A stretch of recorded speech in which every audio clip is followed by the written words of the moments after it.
Good morning. চলো আজকে করে দেখাই তোমাদের চকলেট কেক। তো আমি আজকে চকলেট কেক তৈরি করব আটা দিয়ে। আমি 1 কাপ দেখো নিয়েছি আটা, এটা কিন্তু গমের আটা, বাড়ির ভাঙানো আটা। আর নিয়েছি 2 চামচ মিল্ক পাউডার।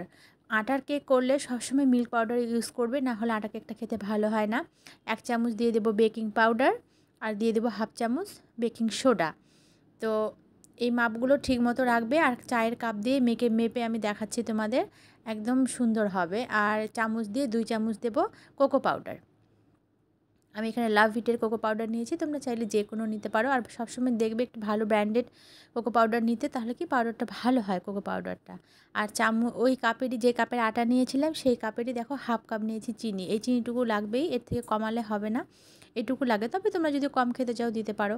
আর আজকের কেকটা আমি দেখো তৈরি করব কোনো কেক মোল্ডে না, এটা হচ্ছে ফয়েল পেপারে। একটা বিরিয়ানি খাওয়া হয়েছিল, ফয়েল পেপারটা আমি ধুয়ে পরিষ্কার করে নিয়েছি, ওই ফয়েল পেপারেই করে দেখাবো। মানে এত সুন্দর হয়, তোমরা না দেখলে বুঝতে পারবে না। আমিও প্রথমে জানতাম না, তো আমি একটা ভিডিওতে দেখেছিলাম, দেখে আমি চেষ্টা করলাম, দেখে খুব সুন্দর হয়েছে ফয়েল পেপারে। আর নিয়েছি আমি 1 কাপ দই, টক দই, এটা বাড়ির পাতানো টক দই, বেশি টক না। আর নিয়েছি 1/2 কাপ অলিভ অয়েল, আর অল্প নিয়েছি ভ্যানিলা এসেন্স, আর চিনি গুঁড়ো করে রেখেছিলাম, দেখালাম 1/2 কাপ চিনি, সেই চিনিটা। এইগুলোকে আমি ভালো করে এখন মিক্স করে নেব। ভালো করে একদম দেখো ক্রিমি টেক্সচার যখন হয়ে যাবে, তার মধ্যে সেই ড্রাই উপকরণগুলো দিয়ে দেবো।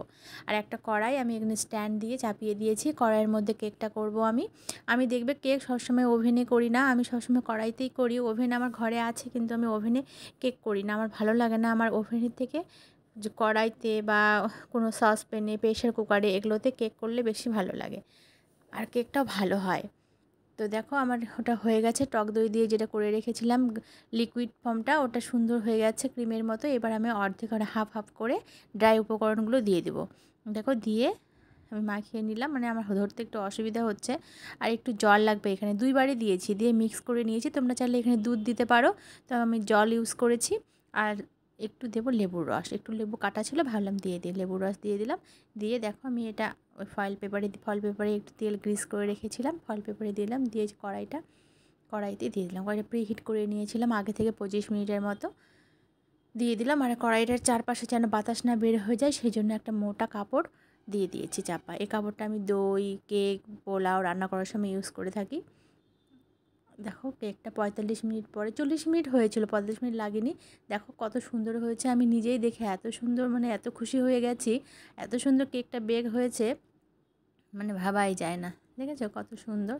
এবার আমি কেকটাকে এই গরম, মানে কড়াইটা তো গরম আছে, গ্যাসটা অফ করে দিয়েছি। আর এইভাবেই আমি রেখে দেবো প্রায় 10 মিনিটের মতো। 10 মিনিট পরে খুলে এটাকে আবার আলাদা জায়গায় আমি নিয়ে নিচ্ছি, নিয়ে আবার কাপড় দিয়ে ঢাকা দিয়ে রাখবো। কেক সবসময় ঢাকা দিয়ে রাখবে, না হলে কী হয় বলো তো, কেকের যে উপরের ময়েশ্চারটা চলে যায়, উপরটা ড্রাই হয়ে যায়। পরে ঠান্ডা হওয়ার পরে আমি খুলছি, দেখো কীভাবে একাই খুলে গেল। আর এত সফট হয়েছিল। তোমরা অবশ্যই আমি যেভাবে দেখালাম এভাবে করবে, দেখবে একদম পারফেক্ট হবে। আর বাচ্চারা তো চকলেট কেক জানো খেতে কত ভালোবাসে। তো এই যে আমি কাটছি, দেখো কতটা সফট হয়েছে, খুব সুন্দর হয়েছিল কেকটা। তোমরা অবশ্যই এইভাবে ট্রাই করবে, আর বাড়িতে বাচ্চাদেরকে খাওয়াবে। সবাই এই গরমে খুব খুব খুব ভালো থেকো। Bye bye.